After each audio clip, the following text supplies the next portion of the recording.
Happy Wednesday, Wenatchee Valley. Happy Wednesday, North Central Washington. Happy Wednesday to everybody who has decided to start their day with us. Here on the NCW Live channel, this is Wake Up Wenatchee Valley. It is the 30th day of October 2019. I'm Dan Kuntz. Personally speaking, I want this day to get going as fast as possible and to be done as fast as possible so I can go home, sit down, relax, and enjoy Game 7 of the World Series. It's as good as it gets. There will be a seventh game. We'll talk about that when we get to sports after a chaotic Game 6 in Houston last night. I was glued to my chair for the entire length of the game. It was just crazy. Also, we got some highlights from a very big soccer match last night in Kashmir between the Bulldogs and the Kodiaks from Cascade High School. These two teams will meet again. We got highlights from a very chilly night at the Kashmir soccer pitch. Plus, we got all the news that you need to get through and everything else you're used to.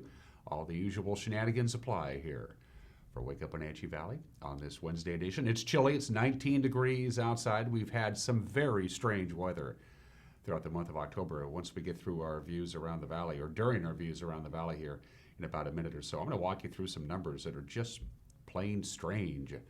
It's been a strange October, hasn't it, weather-wise? We'll get to that. And in the second half of the show, our conversation portion, we continue our profiles of meeting the candidates who have decided to throw their hat into the proverbial ring, running for public office. Good for them. I always have a great deal of respect for those people who decide they're just average citizens who decide that they can make this place a better place to live by becoming a public servant. And we're talking today about the two mayoral candidates for the city of East Wenatchee. Steve Lacey's been the mayor since 1998. He's now running for re-election. Two council members are running to replace Mayor Lacey. Jerrilea Crawford and Tim Detering sat down and had a conversation with our very own news director, Cal Fitzsimmons. We'll have that for you in the back half of the show. It's a couple minutes after the hour on a cool Wednesday morning. Let's take you around the valley with our Valley View cameras. Again, it's dark. 1 week from today, it won't be dark because we'll be back to standard time and we'll have daylight at this time. But we're not there yet. That is the cross camera, and it is zoomed in quite a bit. As a matter of fact, dominating most of our view there is the Old Station Industrial Complex, where the Wenatchee meets the mighty Columbia, with the Stamilt campus there and all that good stuff. So we say good morning to you folks out in the Sunny Slope area, a little sliver of East Wenatchee within view on your right, Wenatchee proper on your left, 19 degrees, fair skies. And we set a record yesterday. We actually tied a record. We got down to 20 degrees for the overnight low yesterday. That tied the record low for October 29th. That was set back in 1971. And yesterday's high, 36 degrees, is our normal overnight low. In fact, we were 17 degrees below normal on Tuesday. Our normal high was supposed to be 53. We only got to 36. It was cold. It'll be warmer today. Details are coming up. Camera number 2. Where are we off to, Megan? We say hello to the Omi Garden camera, looking up towards Rocky Reach Dam. Beautiful view there, the Baker Flats industrial area within view. The sun's just starting to get going. A little hazy, a couple of high clouds. Of course, they had that fire out in the Trinidad area, really out in the middle of nowhere, about 1,000 acres, no homes threatened, nothing like that, no injuries reported. It kind of dirtied up the air a little bit. Our air quality in the Wenatchee Valley is moderate, which isn't too bad at all. But we did have some pretty dirty air late yesterday afternoon into the early evening hours, and I think that might be why we have that little peach-colored section of the sky in the upper left-hand corner of your screen. Beautiful view there. Camera 3. Let's say good morning to downtown Wenatchee from the roof of the Cascadian, looking to the north. Everybody seems to be minding their P's and Q's on their morning commute. That zoomed in a little bit. Every once in a while we can see Mission Street to your left, but I think it's just out of our frame. So Wenatchee Avenue proper. Oh, by the way, did you notice they got the veterans flags are up and running? The banners on the light poles, they've been hanging those up, and they'll be up now all the way through November, through Veterans Day and all the way through November as we salute our veterans. That's a really cool thing, and now East Wenatchee's a part of it too. Glad to hear that. Camera 4. We take a slow dissolve to, is that Pybus in there, Megan? Is Pybus there? Yeah, you can make it out now. There's Pybus Public Market. Good morning, Pybus. We're going to endeavor to have a regular visits with our friends at the Pybus Public Market, where communities meet. The mighty Columbia on the back half. Some numbers for you to throw out to you weather-wise. We talked about yesterday's overnight low of 20, which tied the record for October 29th, which was set back in 1971. Other amazing weather stats for the month of October. We got a record low on October 2nd. We had a record low on October 10th. We had record rain on October 19th. And then we had a record high just 3 days ago. Mother Nature can be fickle. Let's take a look at your weather forecast from the National Weather Service. It looks something like this. Another cold one today. We'll be happy to get to 40. It'll be warmer than 36. It feels good when you're out in the sun. It can be a little confusing. You go out in the sun, you think, well, it's got to be warmer than 36 degrees, but we didn't get above 36 degrees yesterday. Near 40 today. Gradually, we'll be warming up little by little by little through the rest of the week and into the early next week. The pattern's not going to change really much at all. There's a blocking ridge of high pressure. It's going to remain off the coast. That means we're looking pretty good. Lots of sunshine. Again, you can see the gradual warming temperatures as we get into the weekend. We'll be back up to normal on Saturday. Weak disturbance is going to give us a few clouds on Sunday and Monday. We'll call it partly cloudy to partly sunny, depending whether you're an optimist or a pessimist, but we'll finally get back up to normal, and the overnight lows will be above freezing. So once we get through this cold spell, we still have that Arctic air on Wednesday, Thursday, and Friday. We're looking pretty good for the weekend, Saturday and Sunday, as we say hello to November. Come Friday, wow, this year has just flown by. For you trick-or-treaters for tomorrow afternoon and tomorrow night, bundle them up. Going to be chilly. Temperatures will probably be right around 40 degrees if you start trick-or-treating. Of course, once the sun goes down, that temperature is going to plummet. And we're still keeping a close eye on what may be an air stagnation issue. National Weather Service thinks it's probably not going to happen, but they're just keeping an eye on things. If you got the lid on, and we have the lid on, there's no place for the pollutants to go, we could get some dirty air, moderate air right now in the Wenatchee Valley. So there you go. There's your forecast from the National Weather Service. It is chilly, 19 degrees outside of our studios, so we're going to take a break. When we come back, we have your Wednesday morning news. You're watching Wake Up Wenatchee Valley. We're broadcasting live this morning from Studio 7 in downtown Wenatchee on the NCW Life channel.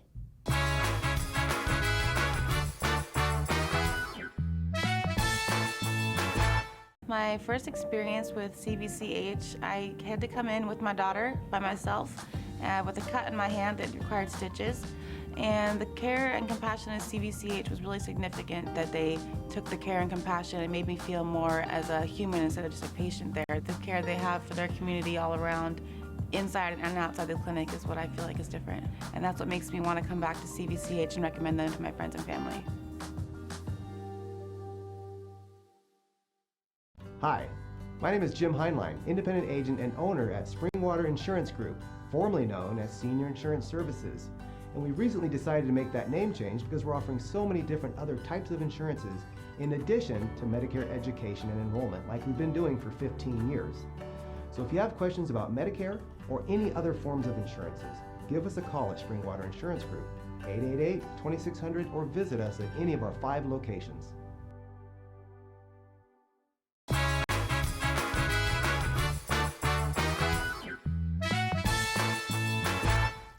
Fair skies, 19 degrees at 9 minutes after the hour. We'll get up to about 40 with quite a bit of sunshine right through the weekend, and we'll gradually warm up. Here's what's making headlines on this Wednesday. An East Wenatchee lawyer charged with spousal assault is now serving 51 days in jail for a 5-year-old DUI arrest. Probation authorities say 54-year-old Paul Kuby violated a deferred prosecution agreement for a DUI that he committed back in 2014. He violated that agreement by consuming alcohol at least twice. He checked into the Chelan County Regional Justice Center on October 16th. He's due to be released on November 24th. Kuby is also charged with domestic violence in Douglas County for allegedly breaking his wife's nose.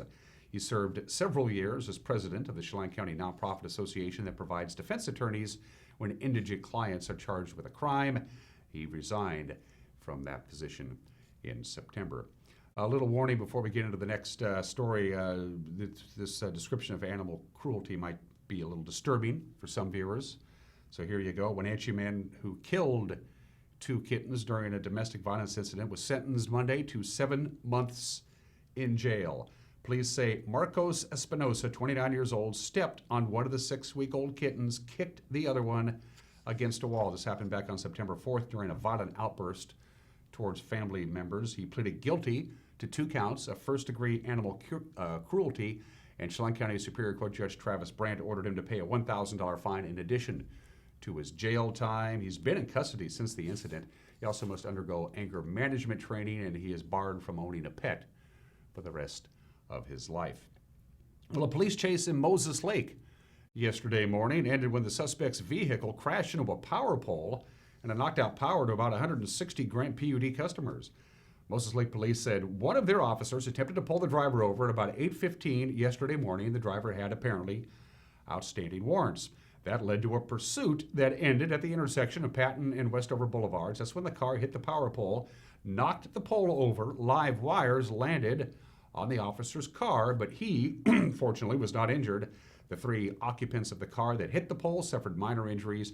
The Grant County PUD spent most of the day replacing the pole and restoring power to the Larson housing community. Well, a student who handed out marijuana-laced brownies at Leavenworth's High School last spring, he's got to serve 25 days on a jail work crew. Carter Allen Ross, who was 18 at the time, was arrested after bringing the brownies to Cascade High School last May and passing them out to 3 other students. Now, 2 of the students were briefly hospitalized, and at least one did not know that the brownies had marijuana in them. Prosecutors initially charged Ross with delivery of a controlled substance, but he pleaded to the lesser charge of felony marijuana possession. Once he's done with the work crew, he will spend 12 months on probation. Well, people enjoying Oktoberfest in Leavenworth this year seems to have gotten the message that driving drunk is a bad idea. Washington State Patrol Trooper John Bryant said over the 3 weekends of the festival, there were 8 people in the Leavenworth area arrested for drunk driving, about half as many as last year. 4 arrests were by the State Patrol and 4 by Chelan County deputies. The first weekend, no arrests. 4 the second weekend, and then 4 the third weekend, which was also the last weekend. Bryant said it continues a pattern of fewer arrests each year. The state, again, this year had a drunken driving emphasis patrol going on in the area.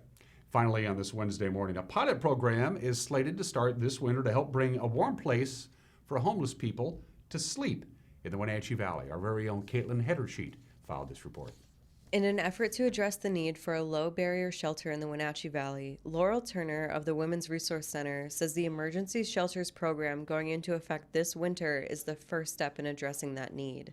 And, we've been really trying to get a full-time low-barrier shelter in Wenatchee for a long time. I've been here 5 years, and we've been talking about it the whole time. So I thought, well, there's a solution at least for the severe weather times. If we don't have something 24/7, at least we can have something for those times. I was particularly motivated by the fact that unfortunately we lost 3 people on the streets in last winter. When the Women's Resource Center started looking into how to get a program started locally for this winter season, Laurel realized several other organizations in the valley were on the same page. The effort expanded to include Joel Courtney from the Cascade Unitarian Church, Deb Miller from Action Health Partners, and eventually Gary Steele with the People's Foundation. Gary's group is actually way ahead of us because Gary has experience with this. He ran a severe weather shelter in Lacey and in Olympia for several years. It's a very simple model, and we only open our doors during the winter, the cold winter months. And we moved over here in 2015, and I've been trying to get something going, for the last couple of years, and finally connected with Holy Apostles Church with the deacon over there, Deacon Tom Richmeyer and his wife Jean, and with the pastor, Father Alhamiro, and asked him if we would consider doing it during the winter season, and thank God he said, he gave us a green light, and so things kind of took off from there. And so we wrote 2 separate applications for funding. I wrote one with Joel to try to get up to 3 shelters under that grant. And then Gary and that foundation wrote for another grant to get their one set up for this year. And that would be at Holy Apostles Church in East Wenatchee. And that's when we went before the steering committee and presented our information. And it was fantastic to have Gary there because he could really answer those nuts and bolts questions about how is this really going to work. And they were very encouraged. They were very, I think everybody realizes the importance of this initiative. After working with the City of Wenatchee Housing Programs Service, the groups were awarded the funding they outlined in their grants, totaling $66,000 for the 2 projects this winter season. The People's Foundation will operate their shelter from the Holy Apostles Church in East Wenatchee, with 5 other local churches expressing interest in participating. Laurel says they expect to serve close to 50 people per night starting December 1st, with the help of volunteers from each church. She gives us a rundown of what the program will look like. It would be using, a church basement. They would be provided with a mat, a sleeping bag, or some blankets, a pillow. They would get some refreshments when they first got there, maybe just some shelf-stable food like a protein bar or granola or something, and something to drink. And then they would be asked to stay on the property and stay inside until we wake them up in the morning, and then there would be transportation.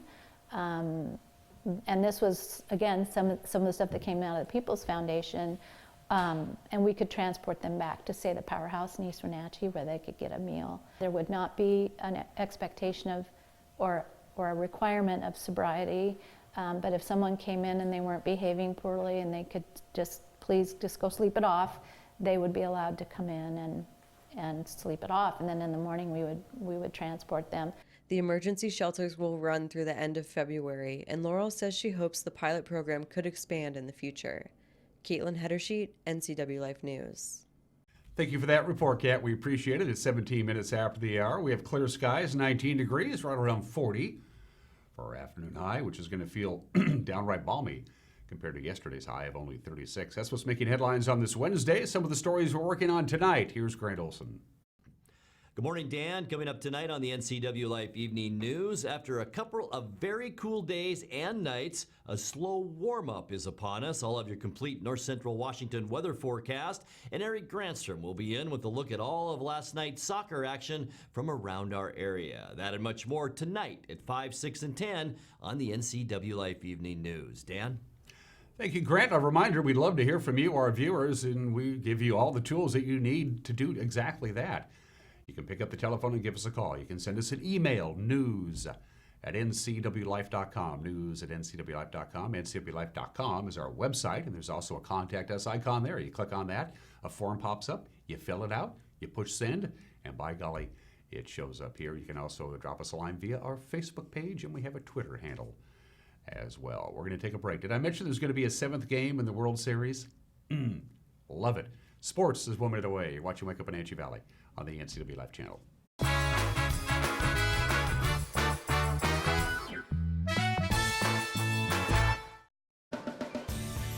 If you are looking for dependable car service and repair, visit the good guys at Quick Lube and Tune. They've been keeping cars and trucks in the Wenatchee Valley running smooth for 35 years. Quick Lube and Tune is your hometown shop for a 10-minute oil change, complete tune-ups, alignments, brakes, mufflers, air conditioning service, and more. Get more life out of your vehicle by bringing it to the local guys you can trust at Quick Lube and Tune on South Wenatchee Avenue. My awesome is being part of the Nez Perce tribe. We have a tourism company and we highlight the history and culture of the Nez Perce people. I found Washington Trust Bank because they were very involved in the community. They believed in me. They definitely saw the need for this in our region. All the folks at Washington Trust Bank are phenomenal. They've done such a wonderful job helping me along my journey. What's your awesome? Whatever it is, we'll help you get there.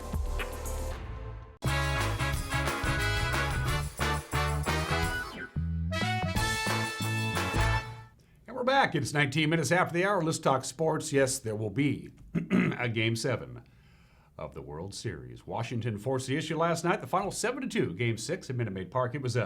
I've seen a lot of baseball games in my life. No two games are exactly the same, but it was a wacky one last night. They had tempers flaring. The manager of Washington got ejected. A controversial base running call. Guys hitting home runs, carrying their bats to first base. Are you kidding me? But it's winner take all tonight. 5:08 first pitch. It all began with Alex Bregman's solo home run in the bottom of the first inning. He carried his bat to first base.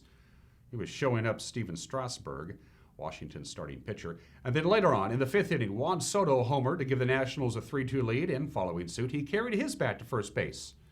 You're not supposed to do that in baseball. Then the 7th inning got really crazy. The game was delayed. A play at first. Washington's Trey Turner ruled out because of batter interference. Now, the umpires went to the headsets. You can't review the play. Why they did that, I don't know.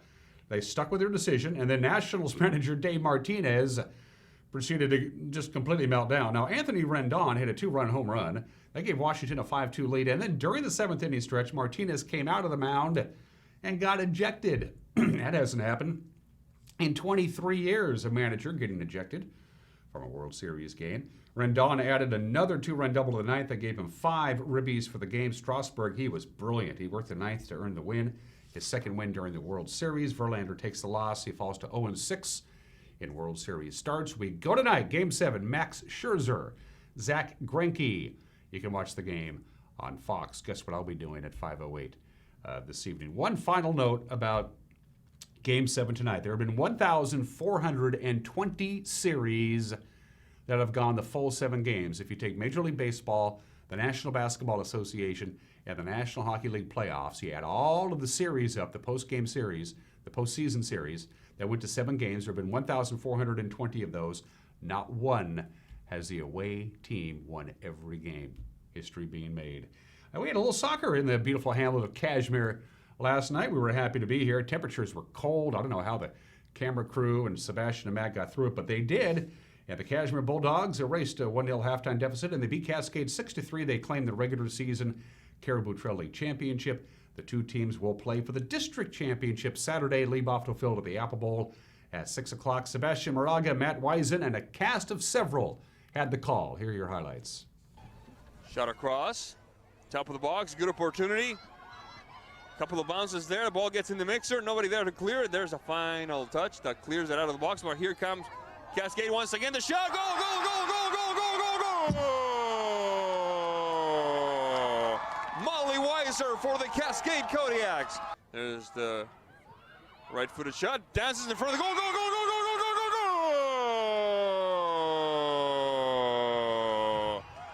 Cashmere ties it up. 7 minutes, 43 seconds into this second half of play. Matt Wiesen. Yeah, just definitely a scrappy goal there. A lot of numbers in front of the box. Cashmere definitely came out with a different energy in the second half, getting the ball out wide and earning a corner kick and getting numbers in the box. Chloe Diaz with the tying tally. One way or another, if you're attacking, just to start blasting that ball and defensively. Shot across with a bit of a weird angle. Goal, goal, goal, goal, goal!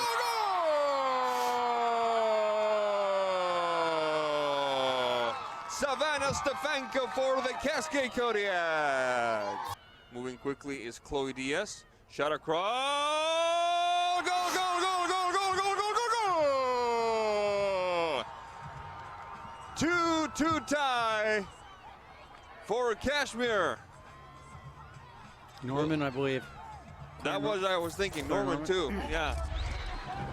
There she is, Norman. What a game we're watching, Matt Wiesen. Definitely things opened up. Both coaches saw where they needed to attack, and both teams are carrying that plan out well. Right up there, too. Right up there. Deep ball that time. Let's see what Dart can do. She's going to get there first. Vita, Vita, Vita, Vita, Vita, go, go, go, go, go, go, go, go! Goal, Cashmere Bulldogs. The pivoting header that time. Go, go, go, go, go, go, go!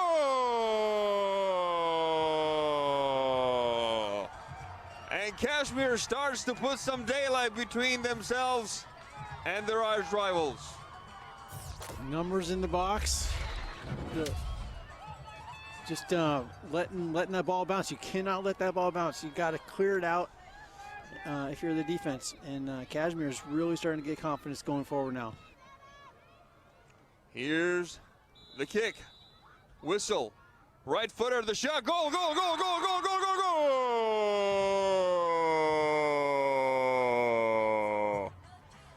And Cashmere makes it 5-2 over the Cascade Kodiaks. 73 minutes, 46 seconds, and a penalty kick. Well taken, to say the least, by number 3, Chloe Diaz.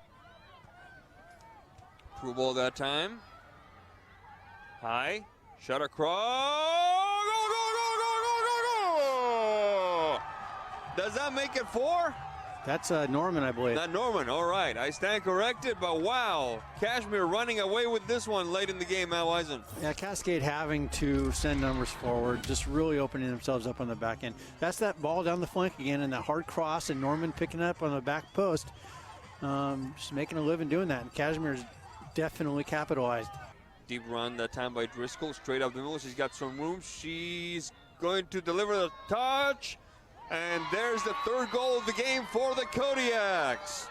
Beautiful touch from Driscoll to Kasia Muscat, and it's 6-3. You got to hand it to these Kodiak ladies. They came to play to the very end of this contest. Yes, they did, and kudos to everybody who showed up. Great crowd last night who braved the elements, and again, very exciting.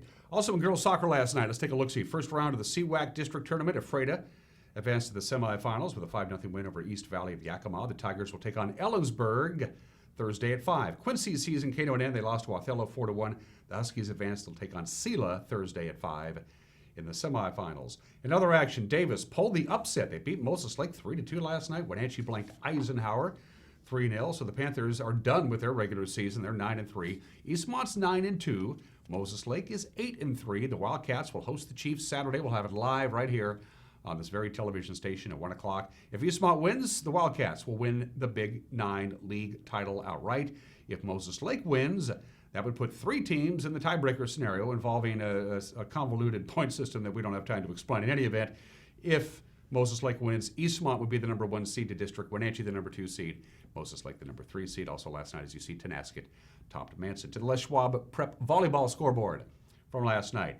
Wenatchee beat Ike 3-1. They finished the Big 9 schedule 10-2 and second place. The Panthers will travel to West Valley for the district championship next Saturday at noon. Moses Lake swept Davis 25-20, 20-22. They'll host Eastmont tonight at 7. The Wildcats will host the Pirates next Tuesday in a district play-in game. The Chiefs will either host Ike or play at Ike in the play-in game Tuesday, pending the outcome of tonight's match with Eastmont and the Cadets match with Sunnyside. So still a fluid situation there. Caribou Trail League play last night. Omak swept Cascade 3-0. Chelan swept Okanagan 3-0. The CWAC may need a 3-way tiebreaker game Thursday. Ephrata, Prosser, Quincy, they're all tied at 6-3. They're all in third place in the league. Ephrata swept East Valley of Yakima last night. Quincy swept 3 games from Othello in the last games of the regular season. Hopefully, by the time we do the news tonight, Eric will have it all figured out. He knows what he's talking about. Finally, one last item of business. Caribou Trail League District Cross Country Meet was held yesterday at Walla Walla Point Park, right here in Wenatchee. Kashmir girls win the district championship. Chelan second, Cascade third. Okanagan's Lexi Ledoux wins the girls race. Casimir's Sydney Smith was second. The Cascade boys, they're the district champions. Kashmir second, Chelan third. Kashmir's Rod McManus wins the boys race. Cascade's Landon Davies finished second, and those are just some of the games that people are playing.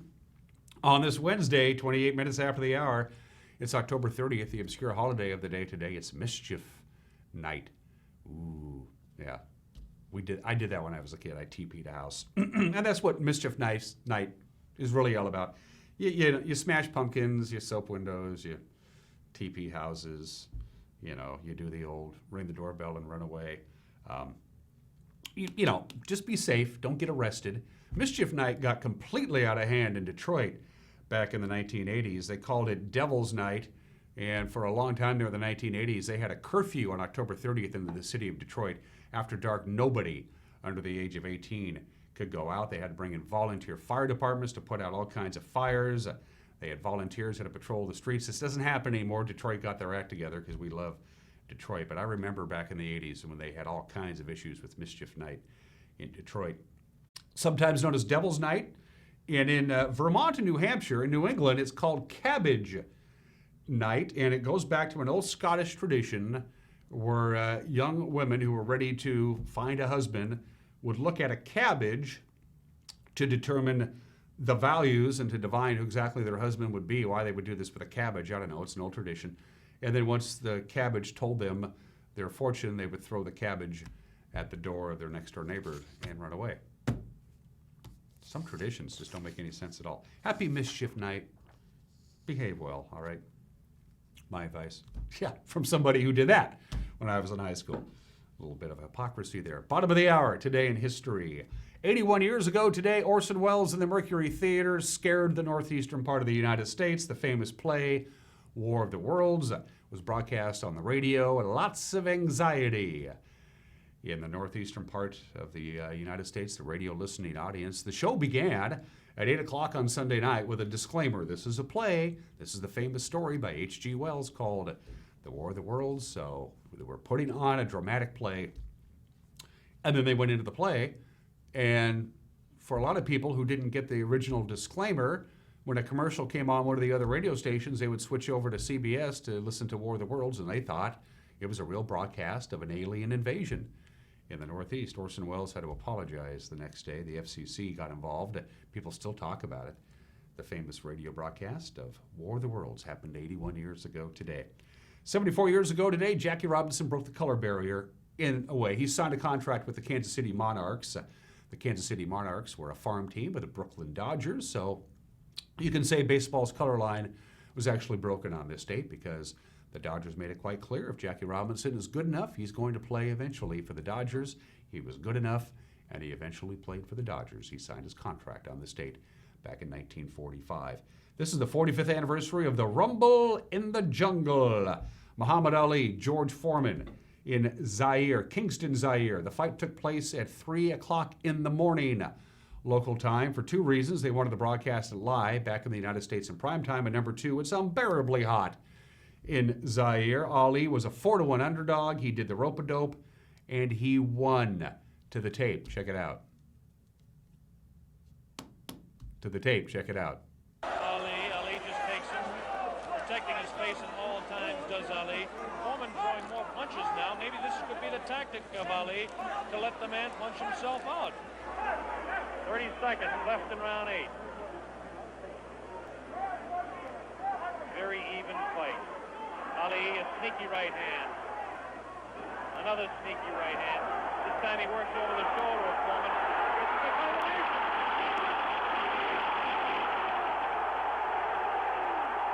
3, 4, 5, 6. Foreman gets up to the knee. 8. That's it. The fight is stopped. I remember it well. An estimated 1 billion people watched that fight on television. At the time, it was the most watched live event in broadcast history. 50 million of those watched it in theaters on pay-per-view. Ali knocks out Foreman. And finally, October 30th, 1988, 31 years ago today, finally, the Jets beat the Steelers 24-20. They had met 9 previous times. Pittsburgh had won all 9. The Jets finally beat the Steelers on this date in 1988. Then they went out and lost 5 more in a row to the Pittsburgh Steelers. The futility of the Jets continues to amaze me. And finally, birthdays. Why the second president of the United States does not have a monument in our nation's capital is one of the grossest oversights ever. John Adams, the first vice president of the United States, the second president of the United States, and one of the great founding fathers. He's right up there with Washington and Jefferson and Hamilton. He belongs in that group. He was born in the state in 1735, lived to the age of 90. A lot of the founding fathers, with the exception of George Washington, lived very long lives. He lived until 1826. Died on the same day as his good friend Thomas Jefferson. There is no monument anywhere in our nation's capital to honor John Adams. Jefferson has a memorial. Washington has a monument. Nothing for John Adams, who was a pretty good president and was born in the state in 1735. You remember Harry Truman? Not the president Harry Truman, that Harry Truman. You remember him? Spirit Lake, Mount St. Helens, wouldn't leave his lodge, became a folk hero, was known for his antics. He once got a forest ranger drunk so he could burn a brush pile. He poached deer. He stole gravel. He fished on American Indian land without permission. He used a fake game warden badge to arrest people. He drank to excess. He hated hippies and young people. But he was a character, and he would not leave his lodge in Spirit Lake. And on May of 1980, Harry Truman lost his life when 150 feet of rock and mud and debris came crashing down on Spirit Lake. But he was a folk hero. They wrote songs about Harry Truman, who was born in the state in 1896 and, of course, perished with a number of other people for the eruption of Mount St. Helens back in 1980, Harry Truman. And finally, Fonzie. Fonzie's 74. Henry Winkler, there he is. Happy Days was a big show when I was a kid. Happy Days is one of those shows that has not aged well. I look at it today and I go, why did I like this show so much? But you got to love the Fonz, Henry Winkler. Not just the Fonz, he's done a lot of good stuff too. He's directed and acted and produced. Henry Winkler is 74 years old today. 35 minutes after the hour, we're going to take a break. When we come back, Mike McNaughty has an opinion. And then if you haven't voted yet, in East Wenatchee, if you're a resident of the city limits of East Wenatchee, you're going to have a chance to get to know the two candidates running for mayor, Jerrilea Crawford and Tim Detering. Their conversation with Kyle Fitzsimmons coming up. You're watching Wake Up Wenatchee Valley on the NCW Life channel.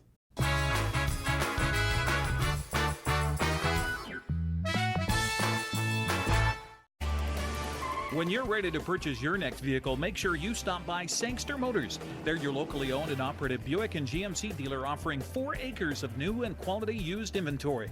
Their philosophy is simple. They offer you the best product at a competitive price, all with impeccable service. Stop in today, have some popcorn or coffee at Gear Up Java, let the kids play, and talk with one of the Sangsters about your next vehicle. You'll find them on the corner of 9th and Miller in Wenatchee or online at sangstermotors.com. Caring about your family is what brings you back to theirs. With 15,000 square feet to explore, you'll find something special at the Antique Mall at Cashmere. For the do-it-yourselfers and those with a keen eye for making something old fresh and new again, the Antique Mall at Cashmere is the place to come find your next project. From the coin enthusiasts to avid collectors, Antique Mall at Cashmere has treasures in every corner. Come find your treasure today. Antique Mall at Cashmere's friendly staff is here to help. Stop on by today. You love to help others. You need a solid career. You can have it all with help from Charter College. Our 10-month medical assistant program prepares you to work in healthcare settings like physician offices, rehab centers, and clinics. You'll learn to take patient vitals, assist with exams, administer injections, and maintain medical records. When you're ready to launch a rewarding healthcare career, visit chartercollege.edu because we work to get you to work. So Pam, how's your mom doing? She's okay. She's struggling. She'd like to stay in her house, and it's getting harder for her to do the daily chores. What kinds of problems is she having? Just basic house cleaning, taking care of her house, yard work, taking care of her medicine. Mm-hmm. It does sound exhausting. It is very exhausting, and I always worry about her. Aging and Adult Care can assist you or your loved one to remain comfortably and safely in their own home. Contact them today to start the conversation.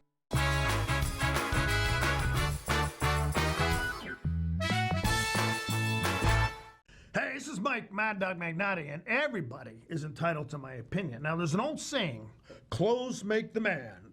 Really? This seems kind of naive and prejudicial to me. Just because some guy is nicely dressed, does that mean he's a better man, a man of greater integrity and character than someone who's less well-dressed? Now, granted, a person's outward appearance can sometimes be an expression of their inner personality. Actually, quite often, clothing-wise, that's the effect many people are after. But let's face it, just because somebody's dressed nice, it doesn't mean they are nice. Now, this is Mike Mad Dog McNaughty, and that's my opinion.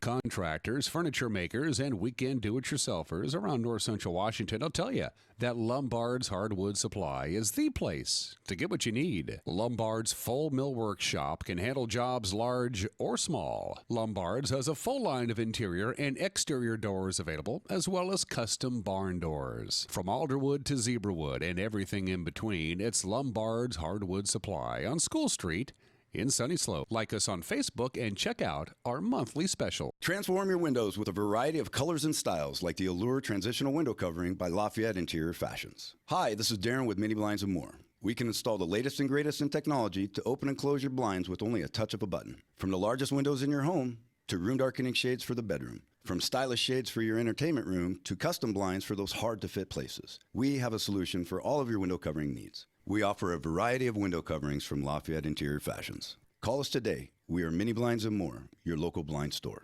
Are you like many who are lacking in their retirement plan but are skeptical to talk to an advisor? Are you concerned about where you should put your money or who to trust? At Solomon Financial, we are more about the people we serve than policies or products. We are a fee-based fiduciary with the mission of giving you the peace of mind so you can live the retirement of your dreams. If you have any of these questions or concerns, we'd welcome you to come see us.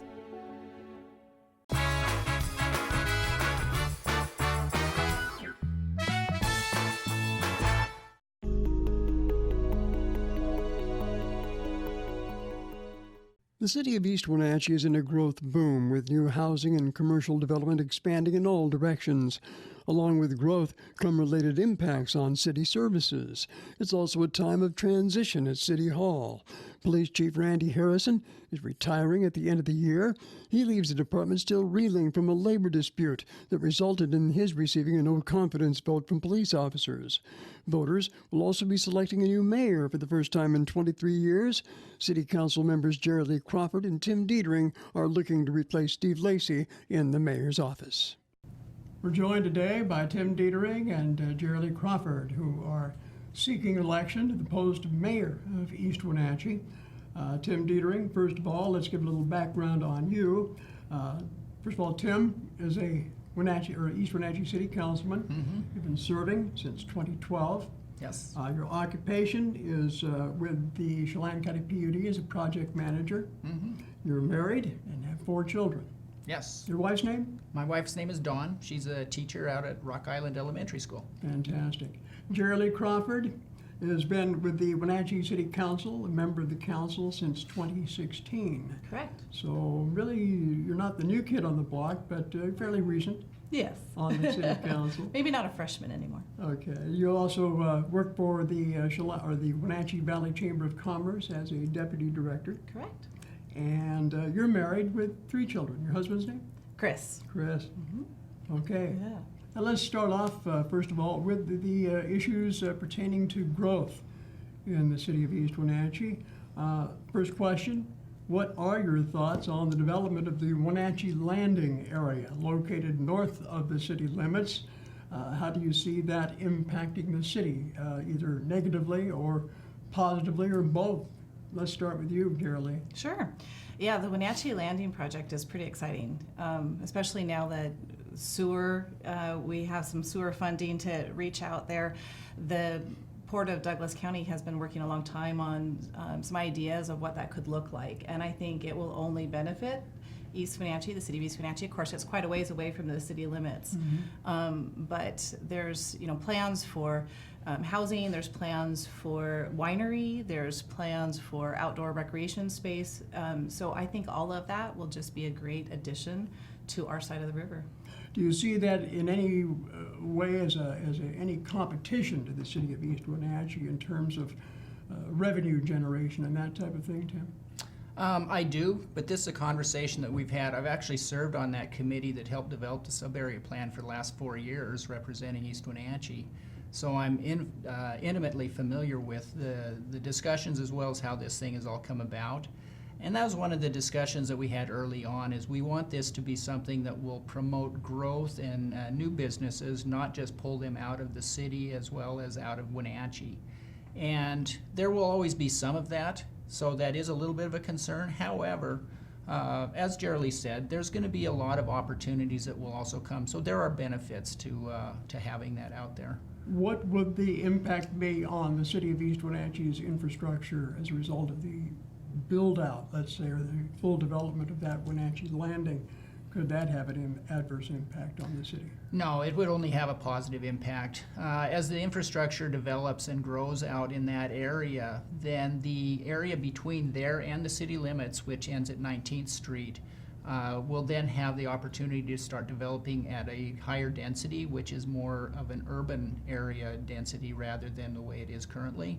So I think it's only going to be a positive by having the infrastructure moving in that direction. I was thinking through economic development also comes jobs, more people to the East Wenatchee area. Can you support that from a housing standpoint, Jerrilea? Yeah, well, housing is an issue all around, not just in East Wenatchee. But I think it's going to actually be more of an issue for East Wenatchee because we are the space that has room. So when people are looking to move into the valley-wide, they're going to be looking towards the East Wenatchee side. It has become somewhat of a bedroom community, hasn't it? Absolutely. So the more development we have and the more job growth we have, the more needs we're going to have for the appropriate housing on many levels. Are you seeing any migration from Grant County into East Wenatchee as far as their economic development is concerned? I know Boeing, with its increased presence at the airport in Moses Lake, and Microsoft and the big server farms and such, we're seeing a lot of economic development there. But is that translating into, let's say, people coming to East Wenatchee as a so-called bedroom community? You know, I think you are seeing some of that because there's a quality of life that we have here in East Wenatchee and the Wenatchee Valley in general. I know a lot of people who live in this area and commute to, especially Quincy, with the data farms. But that's also one reason why in the 5 years I spent on the Planning Commission, we put a lot of thought into how we would set up the urban growth area and what those zonings would look like so that we would have opportunities for all types of development and hopefully be able to bring in builders and developers to build densities that would make housing more affordable, but would also make opportunities for our children to have places to live here, even if they're working in neighboring areas. So I think the economic growth in the neighboring communities will impact us to some extent, just because we have an amazing quality of life here in the valley. Anything you'd like to add to that, Jerry? I think I've been outdoor billing, and I've already met 4 people who telecommute and work here. They choose to live here because we've got great schools and we have less congestion, and it's a beautiful community to live in. And so people want to be a part of that. And if you can work, telecommute, or just travel back and forth, maybe on a limited schedule, and still be here in this community and raise your family, I would do that. One thing I'd add to that too, Steve, is in the time I spent on the Link Transit Board of Directors, we had a lot of discussions as to how we could coordinate our transit system with Grant County's transit system for these people who actually commute from one and cross over into another. So we are looking at alternatives to make transportation and that commute time a little bit easier. These are really becoming regional issues and not really isolated to East Wenatchee, Wenatchee, or anything else. While we're talking about growth, I suppose transportation fits into that general category. How would you describe, Jerrilea, the current state of infrastructure, namely roads and streets, in the city of East Wenatchee right now? Well, we have a 6-year plan for transportation on some of our roads, and keeping that current and up to date. Of course, it's very expensive, so it often revolves around funding and where we can get some funding resources to help with offsetting some of those costs. Really excited to be working on 10th Street here in the near future. That one has been on our list for a long time, that it keeps kind of recycling back through. Now we have some funding to get some of that done more affordably, and we'll be going out for a loan. But keeping up with those projects and staying current with those, I'm really passionate about safe access to schools, kids not walking on roads, and finding those partners where we can make sure that we're improving our school access areas and making it safe for our kids and our families, especially around parks and schools and so forth. I know it's a case of competing for those dwindling streams of revenue that are coming from the state and the federal government for streets and roads. You're a member of the Wenatchee Valley Transportation Council, which is kind of a regional planning authority that covers both Chelan, Douglas, and all of the cities contained therein. Has that been an effective way for East Wenatchee to get funding for the projects you need? It has been, actually, and part of the reason for that is because East Wenatchee has done a really good job as far as planning and putting together projects that are more shovel-ready, if you will, coming up with a good comprehensive plan, as Jerrilea was referring to. So when we go and ask for funding for projects, we have a pretty comprehensive idea of how those fit into our overall scope of what we want our transportation to look like within the city, as well as around the city to get to and from. So it has been a very good funding source for us, and we've been very, very fortunate that we have been able to get money for a lot of the projects that we have done. Obviously, the 10th Street project is the number one on your list to get accomplished in the coming year. Any other projects that you can think of offhand that you'd like to see done in East Wenatchee?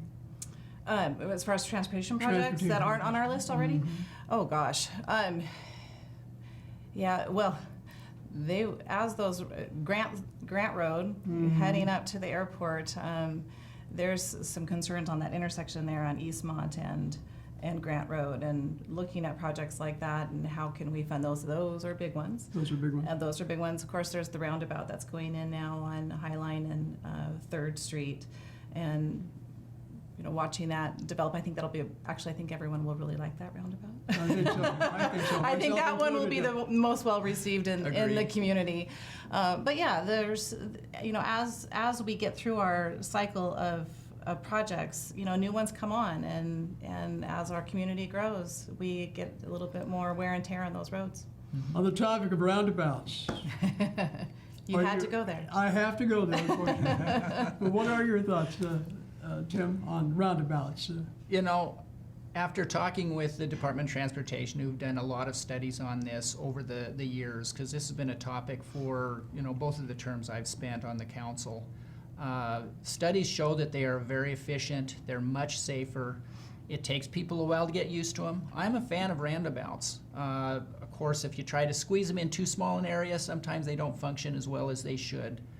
But as far as moving people through an intersection and having as little impact as possible, I'm all for them. I think they work well, and they're much less expensive to install and to maintain. Well, there's a safety component with roundabouts as well, and the city has a paramount duty to offer safe routes, and they actually, you might still have fender benders, but they aren't going to be as significant and cause as much maybe physical harm or damage to property.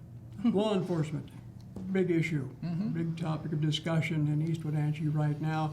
You have a chief who's going to be stepping down, retiring at the end of this year. And right now, as of this recording, the council is preparing to discuss the process for recruiting a new police chief. How do you think that process should move forward, Jerrilea? Well, I like the idea of using an agency to do an employment search. We're working on a short timeline here if we want to have a new police chief in place. When is he leaving? December 31st is what he gave us his final day. I think it's a little aggressive to be moving. We aren't quite sure who the next mayor is going to be, and I think I believe that the current mayor would bring us into the process, whoever is the next mayor. But I think we both probably feel that a little more time looking into the issue would be beneficial to us in making that decision on the next police chief. Okay, so you feel that you would prefer to wait until after the election then and into the new year before you select a new? Or? Not necessarily. I think the process starts as soon as possible. But let's face it, the actual decision. within about 3 weeks, we're going to know who the next mayor is going to be. And at that time, then you start moving forward with that process. But as far as actually selecting, I agree, it's pretty aggressive to think you're going to be able to get through that in a couple of months. So we'll be in the process. Whether it's completed or not really depends on the qualities of the candidates and how thorough you want to be. Okay, we're a little constrained for time, but I did want to cover the topic of law enforcement in the city of East Wenatchee, especially in the aftermath of the LEMAP review that was done in connection with grievances by the Teamsters Union that represents the police department. How would you describe the state of law enforcement, especially management-wise, within the police department right now, Tim? Well, it's interesting. I just did a ride-along with one of our sergeants who happens to be the shop steward on Friday night, and so we got to talk at length about this. I think there's a lot of disconnect at this point, and everybody is looking forward to having a fresh start. One of the things that came out of the LEMAP that really was poignant to me is the lack of communication. There seems to be a real disconnect. There was the physical disconnect, but there also seems to be a disconnect between management and the officers at this point. And those are one of the things that I think really have to be addressed We have an excellent group of people in our police department. They just need leadership that is fully engaged and that is interacting with them in a very positive way at this point moving forward. There will be changes. New chief comes in, there will be differences, but I think everybody is ready and excited for that. Jerrilea? Yeah, I agree. The police department, the officers, they are committed. They're committed to their jobs. They're committed to the city. They really do want to do a good job. I think the police department is fractured, but I don't think it's broken. I think they're ready to roll up their sleeves and get some work done. I think the officers are really eager for some new training opportunities and opportunities to grow and do some professional development. I think the next police chief is going to set the stage for that department and how they interact with the community and with each other and how well we do. Well, we want to thank both of you for joining us here for the time that we have allotted to us. Of course, the ballots are out. People are making their decisions, and you'll be asked to choose between either Tim Detering or Jerrilea Crawford for the city of East Wenatchee and their new mayor. Thanks for joining us, folks. Thanks, Steve.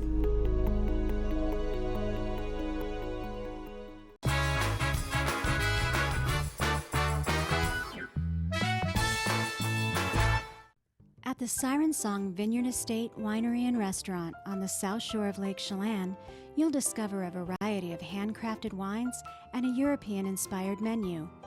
Join us for live music, private events and weddings, cooking classes, and more. Sip, dine, and take in the stunning views of Lake Chelan at Siren Song. Visit sirensongwines.com for hours and event information. Everyone has a siren song. What's yours? I have a hereditary bone disease from the female side of my family. My bone loss was so significant that you could almost see the roots. I became embarrassed and I started covering my mouth. Eating became very difficult as far as I stopped eating apples, corn on the cob, things that you just eat as it is without utensils. Dr. Divis was my dentist prior to having implants. We talked about traditional dentures or implants, and implants was the only way really that I could go. John Divis and all of his office staff, they checked on me throughout all the processes. I would never go anyplace else. Today, I can eat corn on the cob. I can have apples. Thanks to Dr. John Divis and his staff, I have my smile back. I feel more confident. I am me again. This is John Divis. Let our team help you solve your dental needs. Find it all at Wenatchee Valley Mall. There's something for all ages at Wenatchee Valley Mall. No matter what the weather, the kids will have fun in one of the many play areas around the mall. Sign your kids up for fun adventures and super specials when they join the Kids Club. It's a great time for kids and an even better time out for parents. Check out specials and events 24/7 at WenatcheeValleyMall.com. It's your Wenatchee Valley Mall. Come shop today.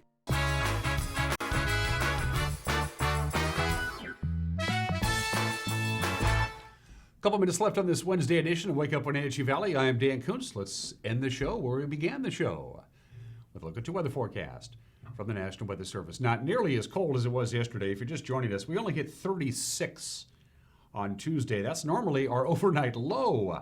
We were 17 degrees below normal for our high, and we get an overnight low yesterday of 20, which tied the record. The record overnight low for October 29th. We tied the record that was set back in 1971. Yeah, it was cold yesterday. Going to be chilly again today. Cold temperatures persisting, a gradual warming forecast through the rest of the week and into the early part of next week. It's going to be dry. In fact, the weather pattern is pretty stable. It's not going to change much at all throughout the rest of the week and into the weekend, with the exception of slightly warmer temperatures to rather warmer temperatures. Will be up just about normal by the time we get to Saturday, Sunday, and Monday. A couple of passing clouds on Sunday and Monday. Nothing that we cannot handle. A little cold. So there's that blocking ridge of high pressure, which is still trapping that cold air down near the valley floor. That's why it's so chilly. Air inversion, it's a possibility. Yeah, with the lid on, we could get some pretty dirty air. The air quality in the Wenatchee Valley right now is moderate, which is okay for the most part. No real concerns there. So all in all, it's just sunny and cool. That's what we're looking at for the rest of the week and into the weekend, but we're going to warm right up by the weekend, just in the nick of time. Tomorrow, we continue our candidate profiles for the candidates that are running for Wenatchee School Board Position 1. You'll see that interview tomorrow, provided the show isn't canceled. Till then, bye-bye.